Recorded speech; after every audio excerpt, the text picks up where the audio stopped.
Good morning. आज के इस वीडियो में हम लोग डिस्कस करने वाले हैं थ्योरी ऑफ एडजॉर्प्शन के बारे में। इससे पहले एडजॉर्प्शन क्या है, सरफेस केमिस्ट्री में हम लोग ये सरफेस केमिस्ट्री चैप्टर प्रगति पे है, आप समझ रहे हैं।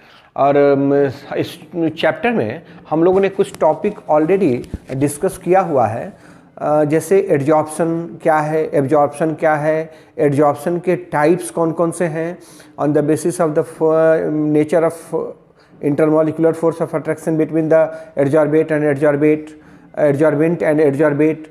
तो उनके बीच में जो फोर्स ऑफ अट्रैक्शन है उसके बेसिस पर हम एडजॉर्प्शन को क्लासीफाई भी कर चुके हैं। फिजिकल एडजॉर्प्शन कहा था, केमिकल एडजॉर्प्शन कहा था, फिजिसॉर्प्शन या केमिसॉर्प्शन भी उसको कहते हैं। तो एडजॉर्प्शन के टाइप्स पढ़ चुके हैं, एडजॉर्बेंट एडजॉर्बेट क्या होता है ये पढ़ चुके हैं, एब्जॉर्प्शन पढ़ चुके हैं। और अब टाइम है कि हमें ये समझना है कि एडजॉर्प्शन की थ्योरी क्या है। मतलब इस टॉपिक में हमको ये समझना है कि एडजॉर्प्शन पे प्रेशर का और टेम्परेचर का क्या असर पड़ता है, किस एडजॉर्प्शन पे प्रेशर का कैसा असर होगा, किस एडजॉर्प्शन पे टेम्परेचर का कैसा असर होगा, ये समझने के लिए हम लोग ये टॉपिक पढ़ते हैं। तो थ्योरी ऑफ एडजॉर्प्शन में हम आपको ये समझा दें, एडजॉर्प्शन में दो बातें हम लोग किए हुए हैं। एडजॉर्प्शन जो टॉपिक पढ़ा उसमें हम लोगों ने दो बात समझा हुआ है कि एक फिजिसॉर्प्शन होता है, एक फिजिकल एडजॉर्प्शन होता है और एक केमिकल एडजॉर्प्शन होता है, और एक होता है केमिकल एडजॉर्प्शन। दो तरह के एडजॉर्प्शन की बात हम कर रहे थे, जिसमें ये कहा था कि physical force of attraction like van der Waals force of attraction अगर है एडजॉर्बेट और एडजॉर्बेंट के बीच में, तब हम उस एडजॉर्प्शन को कहते हैं कि फिजिकल एडजॉर्प्शन है। और अगर कोई केमिकल बॉन्ड है, जैसे कोवैलेंट बॉन्ड है, तब हम उसको कहते हैं कि वो केमिसॉर्प्शन हुआ, केमिकल एडजॉर्प्शन हुआ है। तो इस एडजॉर्प्शन पे इसकी मैकेनिज्म वगैरह सब कुछ हम लोग समझ चुके हैं। थ्योरी ऑफ एडजॉर्प्शन जो हमने लिखा हुआ है, थ्योरी ऑफ एडजॉर्प्शन, इस टॉपिक का मतलब होता है, हम पढ़ना चाहते हैं effect of temperature, effect of pressure and temperature, effect of pressure and temperature upon the adsorption. Adsorption पे टेम्परेचर और प्रेशर का क्या असर होगा, हम ये समझना चाहते हैं। एडजॉर्प्शन पर प्रेशर और टेम्परेचर का असर जो है वो हम इस टॉपिक में डील करना चाहते हैं कि टेम्परेचर का क्या इफेक्ट होगा। तो आपको मैंने समझाया हुआ है कि ये जो एडजॉर्प्शन था वो दो तरह का एडजॉर्प्शन था, और उसमें मैंने ये कहा कि physical adsorption and chemical adsorption है। Physical adsorption and chemical adsorption. Chemical adsorption, इन दोनों ही टाइप के एडजॉर्प्शन में एक बात कर चुके हैं जो हमारे काम की है कि this is the multi layer adsorption.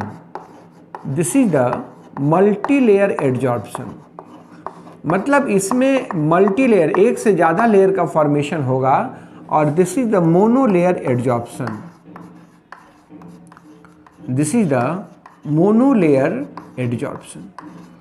तो मल्टी लेयर एडजॉर्प्शन में कहने का मतलब है कि एक से ज़्यादा लेयर बनते हैं और उनका फिजिकल एडजॉर्प्शन होता है। ये ऑलरेडी डिस्कस किया जा चुका है कि एडजॉर्बेंट के सरफेस पे जितने भी लेयर जमा होते जाएंगे सभी लेयर्स का फिजिकल एडजॉर्प्शन होगा। लेकिन केमिकल एडजॉर्प्शन में ऐसा होता नहीं है कि केवल वही लेयर जो एडजॉर्बेंट के डायरेक्ट कांटेक्ट में होगा उन्हीं का केमिकल एडजॉर्प्शन हो सकता है। तो इस बात को ध्यान में रखकर हमने ये कहा कि फिजिकल एड्जॉर्प्शन एक मल्टी लेयर एड्जॉर्प्शन है, जबकि केमिकल एड्जॉर्प्शन एक मोनोलेयर एड्जॉर्प्शन है।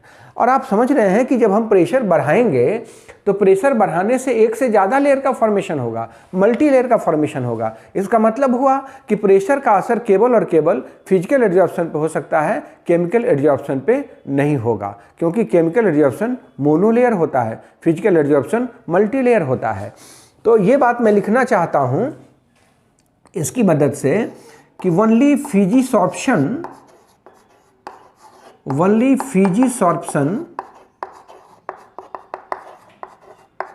is affected by pressure, केवल फिजिकल एड्जॉर्प्शन पर ही प्रेशर का असर होगा। और फिजिकल एड्जॉर्प्शन के पर जो प्रेशर का असर हम देखते हैं उसके लिए टेम्परेचर कांस्टेंट रखते हैं। ये बात मैं आपको समझा दूं कि चूंकि दोनों का असर होता है, फिजिकल एड्जॉर्प्शन हो चाहे फिजिकल एड्जॉर्प्शन हो, तो फिजिकल एड्जॉर्प्शन पे अगर टेम्परेचर का भी असर होता है और प्रेशर का भी असर होता है, और हम अगर प्रेशर का असर देखना चाहते हैं तो निश्चित रूप से टेम्परेचर को हम कांस्टेंट रखेंगे, तभी जाके वो असर दिखेगा। अदरवाइज वो टेम्परेचर का भी असर क्यूमुलेटिव हो जाएगा, उसके साथ ऐड हो जाएगा, तो सही जो असर होगा, जो एकदम करेक्ट इफेक्ट होगा, वो हमको समझ में नहीं आएगा, वो पता नहीं चलेगा। इसलिए हम यहाँ टेम्परेचर को कांस्टेंट रखते हैं। तो मैं ये कह देना चाहता हूँ कि effect of pressure is studied keeping the temperature constant. Temperature को कांस्टेंट करके हम ये इफेक्ट देखते हैं। तो आप समझ रहे हैं कि अगर टेम्परेचर कांस्टेंट हुआ तो वैसे प्रोसेस को हम क्या कहते हैं? आइसोथर्मल। तो उस इफेक्ट से जो हमें ग्राफ मिलेगा, हम उस ग्राफ को कहेंगे आइसोथर्म। तो यहाँ पर प्रेशर का इफेक्ट हमें देखना है और टेम्परेचर को कांस्टेंट रखना है। तो उससे जो हमें ग्राफ मिलेगा वह ग्राफ कहलाएगा आइसोथर्म, क्योंकि जब टेम्परेचर कांस्टेंट होता है तो उस प्रोसेस का नाम होता है आइसोथर्मल प्रोसेस, और यहाँ हमने टेम्परेचर कांस्टेंट रखा है, इसलिए जो ग्राफ मिलेगा उस ग्राफ का नाम हम रखेंगे आइसोथर्म। वो आइसोथर्म कहलाएगा। ठीक है। तो अब ये देखना है कि अगर हम प्लॉट करते हैं, अगर इफेक्ट देखते हैं, तो हम ये कह सकते हैं कि amount of adsorption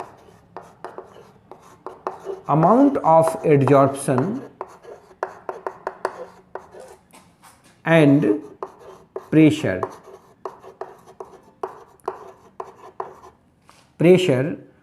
is related to each other at constant temperature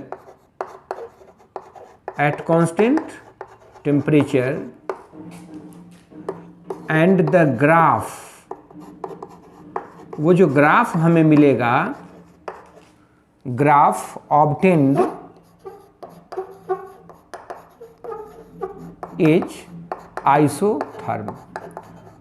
दो साइंटिस्ट हुए जिन्होंने इस इफेक्ट को स्टडी किया था, और उनका नाम है, उनके नाम पर ही पड़ा, फ्रीउंडलिच एड्जॉर्प्शन आइसोथर्म,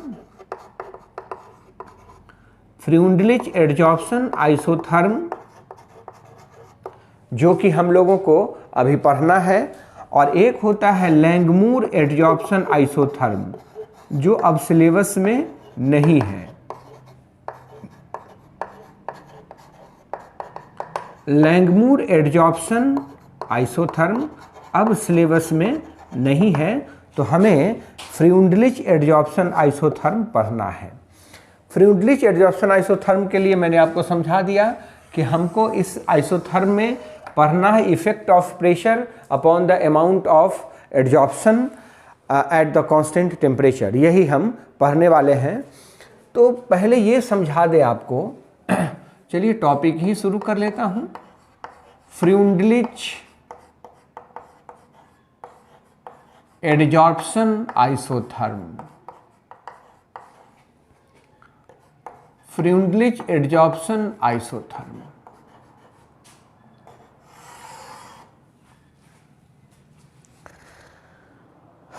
इसमें हमें समझना है कि अमाउंट ऑफ एडजॉर्प्शन क्या है। Amount of adsorption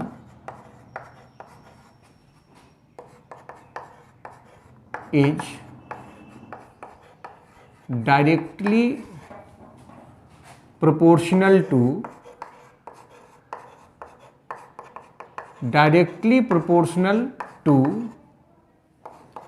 the pressure raises to power 1/n। Pressure का पावर 1/n के डायरेक्टली प्रोपोर्शनल होगा, ये कहता है फ्रीउंडलिच एडजॉर्प्शन आइसोथर्म। ये स्टेटमेंट है फ्रीउंडलिच एडजॉर्प्शन आइसोथर्म का। स्टेटमेंट ऑफ फ्रीउंडलिच एडजॉर्प्शन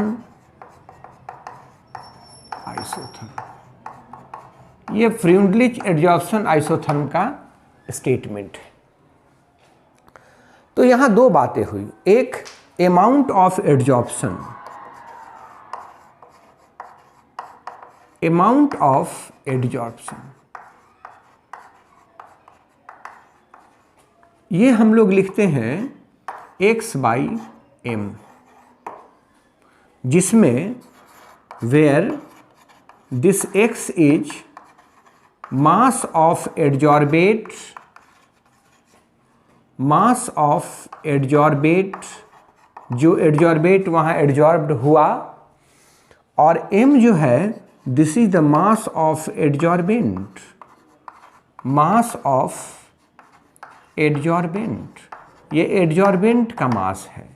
जैसे ये कोई सरफेस है, सॉलिड सरफेस, और इस पर एडजॉर्ब्ड हुआ है गैस, तो आप जानते हैं ये एडजॉर्बेट कहलाता है, ये एडजॉर्बेट कहलाता है, और ये एडजॉर्बेंट कहलाता है। ये हमें याद रखना है, ये एडजॉर्बेंट कहलाता है, एडजॉर्बेट एंड एडजॉर्बेंट। तो यहाँ पर कहा है फ्रीउंडलिच एडजॉर्प्शन आइसोथर्म में कि amount of adsorption is directly proportional to pressure to the power 1/n, 1/n, जिसमें where this n is constant, ये कांस्टेंट है, इसको होल, इसका वैल्यू होल नंबर होगा, एंड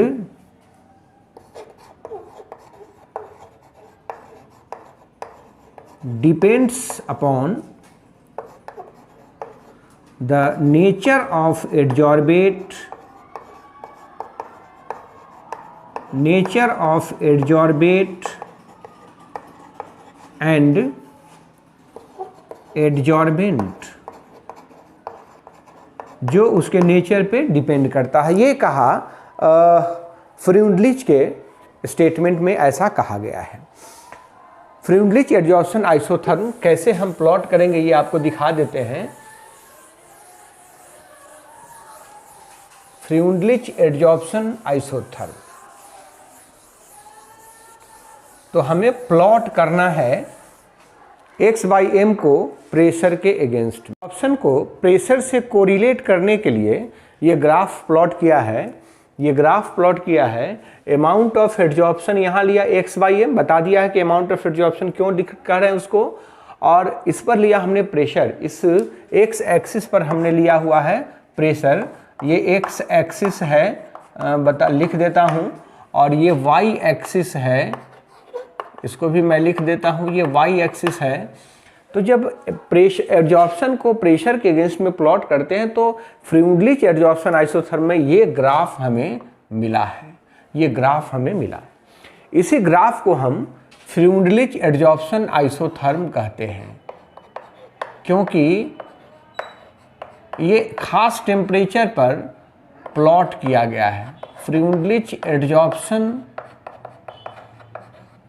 आइसोथर्म, ये कुछ खास टेम्परेचर पे ही प्लॉट किया गया है, इसलिए इसका नाम है आइसोथर्म। यहाँ अब देखिए मैंने कुछ इस नंबर ये सिंबल दिया है OABC। यहाँ टेम्परेचर O से A तक टेम्परेचर लोअर टेम्परेचर है।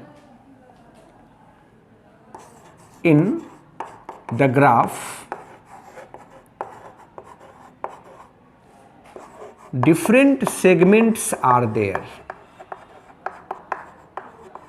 different segments are there from O to A। O to A जो है at lower pressure, प्रेशर बहुत कम है, निश्चित रूप से ये लो प्रेशर साइड है। X/m जो हुआ अमाउंट ऑफ एड्जॉर्प्शन वो डायरेक्टली प्रोपोर्शनल है P के, क्योंकि ये स्ट्रेट लाइन है, यहाँ से देख लीजिए ये स्ट्रेट लाइन है, तो डायरेक्टली प्रोपोर्शनल है P के। यूं कह दीजिए कि P टू दी पावर 1 के। It means at the lower pressure, at the lower pressure adsorption takes place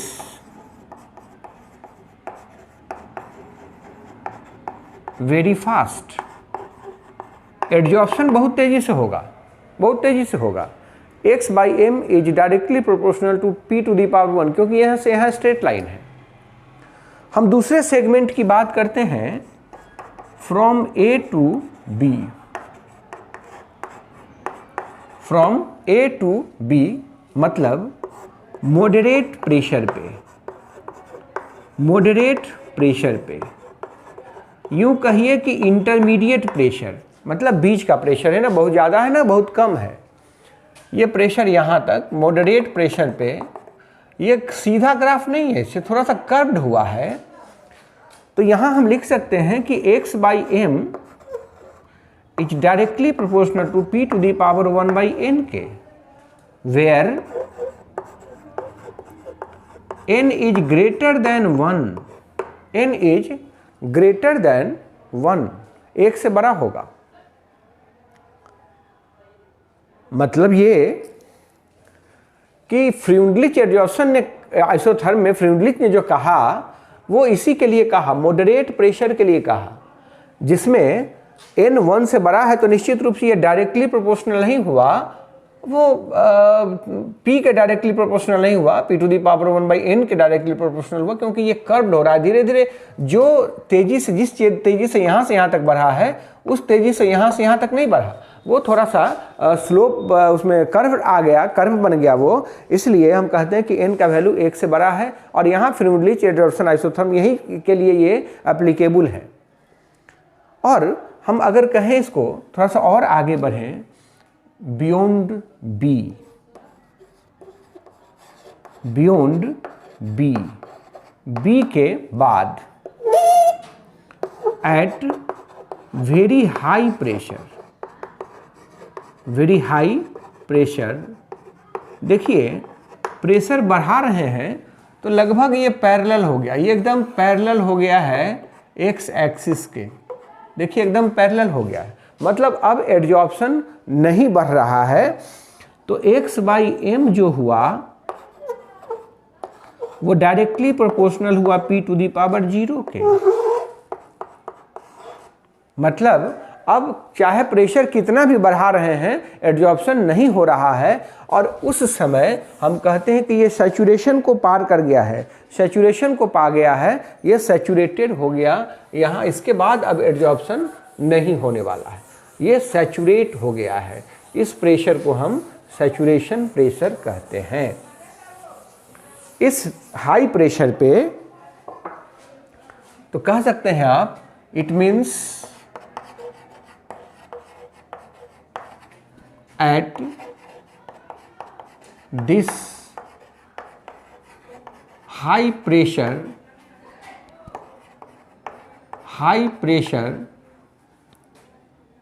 adsorption becomes constant,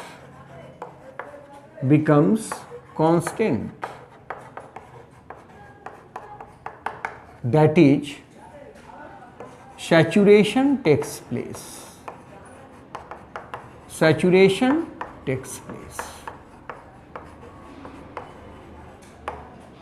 तो इस प्रेशर को, this pressure is known as saturation pressure। उस प्रेशर को हम सैचुरेशन प्रेशर कहते हैं, इसको हम सैचुरेशन प्रेशर कहते हैं। मतलब वहाँ उसके बाद एड्जॉर्प्शन बढ़ा ही नहीं है, चाहे कितना भी प्रेशर हमने बढ़ाया एड्जॉर्प्शन नहीं बढ़ा, तो हम उस प्रेशर को सैचुरेशन प्रेशर का नाम दे रहे हैं। ये सैचुरेशन प्रेशर हुआ। अब बात आ गई कि इस सैचुरेशन प्रेशर में हमें तो यह जो सैचुरेशन प्रेशर है वो एड्जॉर्बेंट और एड्जॉर्बेट के नेचर पे डिपेंड करेगा। अब हम ये आपने समझ लिया होगा कि हम कैसे इफ़ेक्ट ऑफ प्रेशर देखते हैं, प्रेशर का इफ़ेक्ट हम कैसे देखना चाहते हैं, और इसके लिए हमें टेम्परेचर कांस्टेंट रखना होगा। अदरवाइज दोनों को हम अगर एक साथ दोनों का इफ़ेक्ट देखेंगे तो सही इफ़ेक्ट हमें पता नहीं चलेगा। अब बात रही कि हमें कैलकुलेट कैसे करना है, ये 1n को हम कैसे कैलकुलेट करें। तो देखिए, from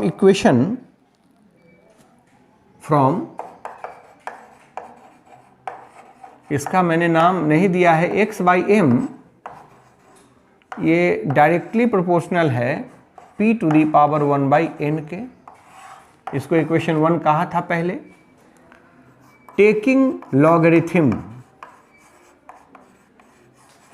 taking logarithm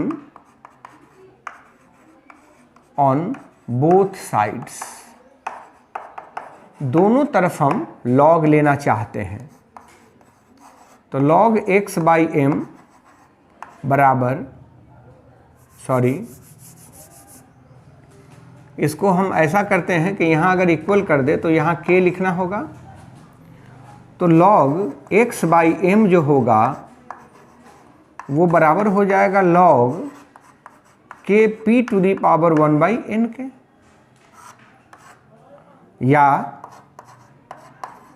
log x/m बराबर हो जाएगा log k + 1/n log p। यही तो होगा। इसको थोड़ा सा रीअरेंज कर लेते हैं कि log x/m बराबर हो जाएगा 1/n log p + log k। देखिए y बराबर mx + c, स्ट्रेट लाइन का इक्वेशन है। इसका यह मतलब हुआ कि plot of log x/m versus log p will give a straight line। एक स्ट्रेट लाइन देगा, यह एक स्ट्रेट लाइन देगा, और वह स्ट्रेट लाइन हमें बहुत इंफॉर्मेशन देने वाला है। उससे हम k का वैल्यू पता कर सकते हैं, उससे हम n का वैल्यू भी निकाल सकते हैं।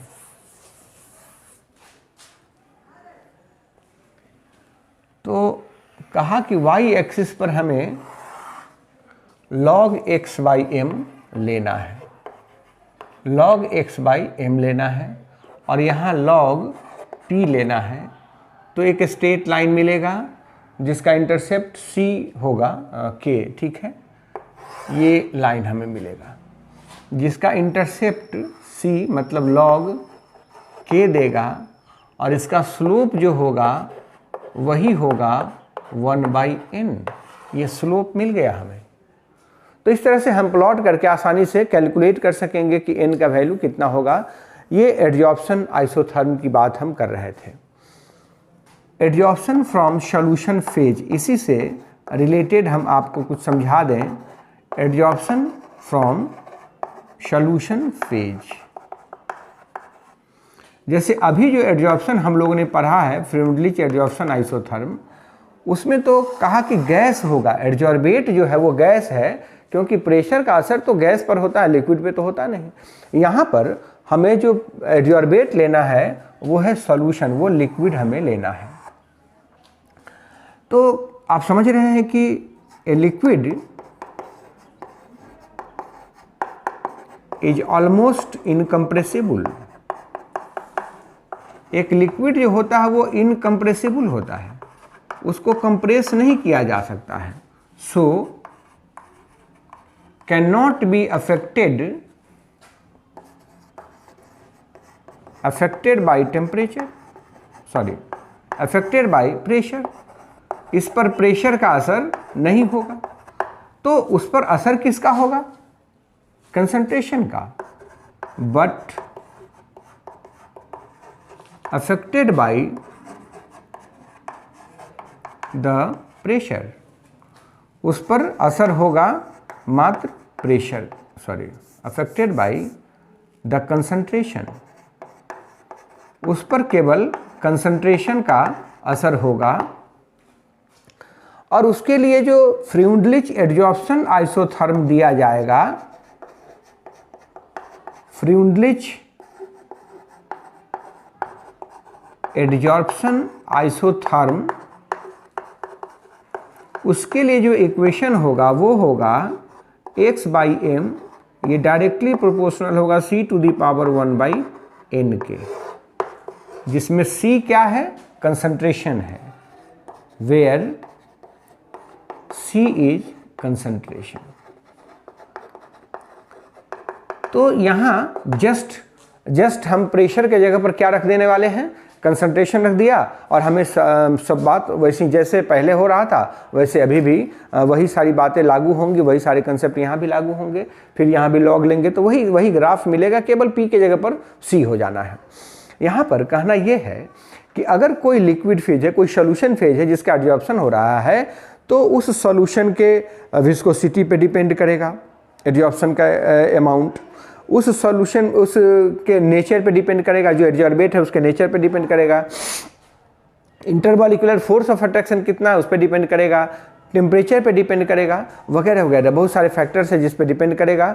और ये सॉल्यूशन फेज के लिए मैंने ये इक्वेशन बताया है।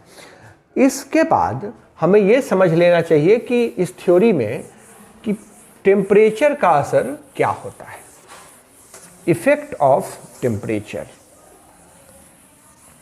तो टेम्परेचर का असर फिजिकल एडजॉर्प्शन पे भी होगा और केमिकल एडजॉर्प्शन पे भी होगा। टेम्परेचर का असर दोनों पे होगा। हम लोग एक बार देख भी चुके हैं, उसको फिर से समझ लेते हैं। Effect of temperature, effect of temperature.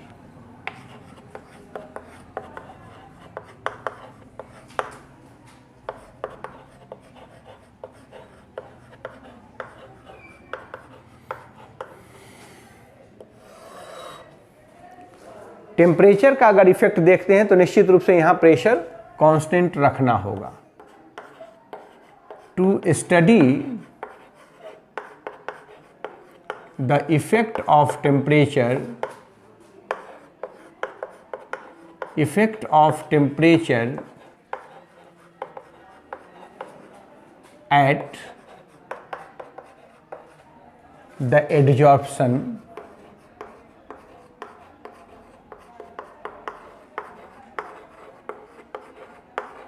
we have to keep pressure constant। हमें प्रेशर कांस्टेंट रखने होंगे, हमें प्रेशर कांस्टेंट रखना होगा। और जब प्रेशर कांस्टेंट रखते हैं तो उस प्रोसेस को आइसोबैरिक कहते हैं, तो हम उसको आइसोबार का नाम देंगे। उससे जो ग्राफ हमें मिलेगा उसको हम आइसोबार का नाम देंगे। तो हम इफेक्ट देख लेते हैं दोनों पे अलग अलग। Effect of temperature at physisorption, physical adsorption पे इफेक्ट देखना चाहते हैं हम टेम्परेचर का। तो जब आप टेम्परेचर बढ़ाएंगे, on increasing temperature kinetic energy बढ़ेगी। Kinetic energy of adsorbate increases. जब उसकी काइनेटिक एनर्जी बढ़ेगी तो बॉन्ड जो होगा वो कमजोर होगा। बॉन्ड विथ या बिटवीन कहिए ना, bond between adsorbate and adsorbent